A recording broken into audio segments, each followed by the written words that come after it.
ঘুমানোর আগে যে ব্যক্তি আয়াতুল কুরসি পড়বে, আল্লাহর পক্ষ থেকে একজন ফেরেশতা তার কাছে থাকবে সারা রাত। এই ফেরেশতা ওই ব্যক্তিকে পাহারা দিবে ইনশাআল্লাহ। কোনো বিপদ আপদ তাকে স্পর্শ করবে না ইনশাআল্লাহ তাআলা। রাতের বেলা অনেক বিপদ হতে পারে, চুরি হতে পারে, ডাকাতি হতে পারে, তারপরে আপনার দুষ্ট জিন শয়তান উৎপাত করতে পারে। এছাড়া আপনার জাদুবিদ্যার কাজ হয় রাত্রেবেলা, মানুষ এগুলো করতে পারে, কুফরি কালাম করতে পারে, ক্ষতিকর প্রাণী আপনাকে কামড় দিতে পারে, অনেক কিছু হতে পারে। আপনি তো ঘুমের মধ্যে আছেন, আপনি জানেন না কি হচ্ছে। অতএব আয়াতুল কুরসি পড়বেন, ইনশাআল্লাহ আল্লাহ পাক আপনাকে হেফাজত করবে ইনশাআল্লাহ। আর সূরা বাকারার শেষের 3টা আয়াত কেন পড়বেন? কারণ নবী সাল্লাল্লাহু আলাইহি ওয়াসাল্লাম বলেছেন, রাতের বেলা সূরা বাকারার 3টা আয়াত যে ব্যক্তি পড়বে, সারা রাত যদি আপনি নফল নামাজ পড়তেন যে নেকি হতো, এই 3 আয়াত পড়ার মাধ্যমে সেই নেকি হয়ে যাবে ইনশাআল্লাহ। ঠিক আছে? সারা রাত ধরে নফল নামাজ পড়া কি কষ্টকর না? এটা সবচেয়ে সহজ হচ্ছে আপনার সূরা বাকারার শেষের 3টা আয়াত পড়বেন, ঘুমিয়ে যাবেন ইনশাআল্লাহ। সারা রাতের নেকি আপনার আমলনামায় লেখা হবে। এগুলো শুধু বললেই হবে না আর শুনলেই হবে না, আমল করতে হবে কবে থেকে? ইনশাআল্লাহ আজকে থেকে। আল্লাহ পাক সবাইকে আমল করার তৌফিক দান করুন, আমিন। এরপর কি করবেন? এরপর 3 কুল পড়বেন। কয় কুল? 3 কুল। কোনটাকে 3 কুল বলে? বিসমিল্লাহির রহমানির রহিম, কুল হুয়াল্লাহু আহাদ এটা একটা, কুল আউযু বিরাব্বিল ফালাক এটা একটা, কুল আউযু বিরাব্বিন নাস এটা একটা। এই 3টা সূরা কার মুখস্থ নাই? এমন কেউ কি আছে যে এই 3টা সূরা মুখস্থ নাই? আছে? যদি থাকে তার গলায় দড়ি দেওয়া উচিত। যদি এমন কেউ থেকে থাকে মুসলিম সমাজে যার এই 3 কুল মুখস্থ নাই, তার গলায় দড়ি দেওয়া উচিত লজ্জায়। আত্মহত্যা করতে উৎসাহিত করছি না। ও যে পরীক্ষার রেজাল্ট খারাপ হলে আত্মহত্যা করে না, দেখেন না? তারও আগে তো তোমার লটকানো উচিত ছিল এই জন্য যে তুমি 3 কুলই পড়তে পারো না। মুসলিম সমাজে বড় হয়ে মুসলিম পরিবারে জন্মগ্রহণ করে 3 কুল যে পড়তে পারে না, তার কি দরকার আছে বেঁচে থাকার? কি কোন মুখ নিয়ে আল্লাহর সামনে দাঁড়াবেন? কোন মুখ নিয়ে নবী সাল্লাল্লাহু আলাইহি ওয়াসাল্লামের সামনে যাবে? ইয়া রাসূলুল্লাহ, আপনার উপরে পুরো 30 পারা কোরআন নাযিল হয়েছিল, আমি 3 কুলি মুখস্থ করতে পারি নাই, আমার জন্য সুপারিশ করেন। এই কথা কোন মুখ নিয়ে বলতে যাবে? তবে কোরআন একটা কিতাব, আলহামদুলিল্লাহ। একজন হিরোইন খোরও দেখবেন সূরা ফাতিহা পড়তে পারে, তাই না? একজন হিরোইন খোরকেও দেখবেন সূরা ফাতিহা বলতে পারে। কোরআনের মুজিজা, সবার মনের মধ্যে আল্লাহ পাক কোরআন ঢুকিয়ে দিবেন। তবে চেষ্টা থাকতে হবে না? চেষ্টা করতে হবে। বাচ্চাদেরকে শেখান, বাচ্চাদেরকে লাড়া লাপ্পা না শিখিয়ে বাচ্চাদেরকে ভালো কিছু শেখান। নাহলে এইসব সন্তানরা, এইসব যুবক যুবতীরা বড় হয়ে যে ফিল্ম স্টারদের পিছনে দৌড়াবে, পর্ন স্টারদের পিছনে দৌড়াবে। বিদেশ থেকে কোনো মেয়ে যদি বাংলাদেশে আসে নাচতে, এদেরকে দেখতে টিকিট কাটতে যাবে 12,000 15,000 টাকা দিয়ে। সুসন্তান মানুষ করে যান। কুলাঙ্গার প্রজন্ম জন্ম দিয়ে কি দরকার? এর চেয়ে বাচ্চা নেওয়ারই দরকার নাই। যদি বাচ্চা কাচ্চা এভাবেই মানুষ করবেন তাহলে নেয়ারই দরকার নাই ভাই। বন্ধা থাকেন, বিয়েই করার দরকার নাই আপনার। বাচ্চা তো মানুষ করতে পারছেন না। আল্লাহ পাক আমাদেরকে বোঝার তৌফিক দান। 3 কুল পড়ে ঘুমাবেন।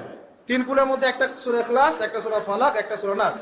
কি হবে এটা পড়লে? নবী সাল্লাল্লাহু আলাইহি ওয়াসাল্লাম বলছেন, দৃশ্য বা অদৃশ্য, মানে যা দেখা যায়, যা দেখা যায় না, এই দৃশ্য অদৃশ্যের জগতের কোনো ক্ষতি তাকে স্পর্শ করবে না।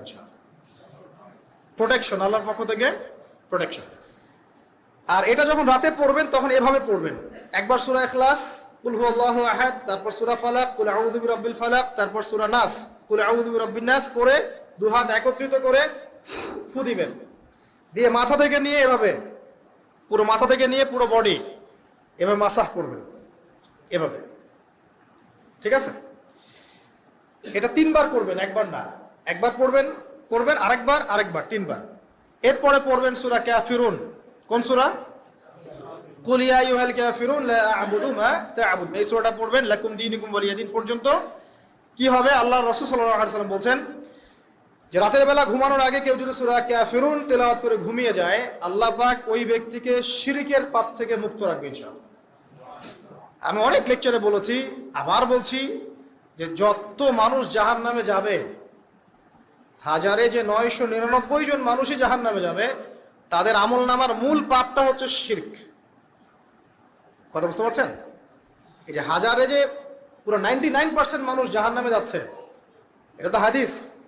তার মধ্যে যারা জাহান্নামে যাবে তাদের আমলনামায় সবচেয়ে কমন যে পাপটা থাকবে সেটা হলো কি? শিরকের পাপ। কারণ শিরিক ছাড়া আল্লাহ পাক যে কোনো পাপ তওবা করলেই যাকে ইচ্ছা মাফ করে দিতে পারেন। শিরিকরত অবস্থায় কোনো মানুষ যদি মারা যায় তাহলে সে ব্যক্তি জাহান্নামে যাবে, এটাই চূড়ান্ত, ইল্লা মাশাআল্লাহ। তো সূরা কাফিরুন যদি আপনি তেলাওয়াত করেন আল্লাহ পাক আপনাকে শিরিক থেকে বাঁচাবেন। শিরিক সম্পর্কে বিস্তারিত জানার জন্য আপনি পড়েন কিতাবুত তাওহীদ। কোন বই? কিতাবুত তাওহীদ। এই বইটাকে পড়েন, দেখবেন এখানে শিরিকের সমস্ত বিষয়গুলো লেখা আছে। কোন কোন কাজ করলে শিরক হয়, কোন কোন কথা বললে শিরক হয়, কি চিন্তা করলে শিরক হয়। মনে রাখেন, এই যুগে সবচেয়ে বেশি যে পাপে মানুষ ডুবে আছে এটা হলো শিরকের পাপ। শুধু শিরিক নিয়ে আমি আলাদা লেকচার দিব ইনশাআল্লাহ, কারণ এখন শিরিকের আলোচনা শুরু করলে আর প্রোডাক্টিভ মুসলিম আলোচনা করতে পারবো না। এটা এত ডিটেলস একটা সাবজেক্ট। মনে রাখবেন, শিরিক চিন্তায় হয়, কথায় হয় এবং কাজে হয়। এই তিন শ্রেণীর শিরকের বিস্তারিত বিবরণ দেওয়া আছে কিতাবুত তাওহীদ নামক একটা বই, বাজারে কিনতে পাওয়া যায়, পড়ে দেখবেন। আর কি, রাতের বেলা শোয়ার আগে পড়বেন 33 বার সুবহানাল্লাহ, 33 বার আলহামদুলিল্লাহ এবং 34 বার আল্লাহু আকবার। আল্লাহর পক্ষ থেকে আপনার শরীরে শক্তি আসবে। এটা যারা নিয়মিত আমল করে আল্লাহর পক্ষ থেকে তাদের শরীরে শক্তি আসে।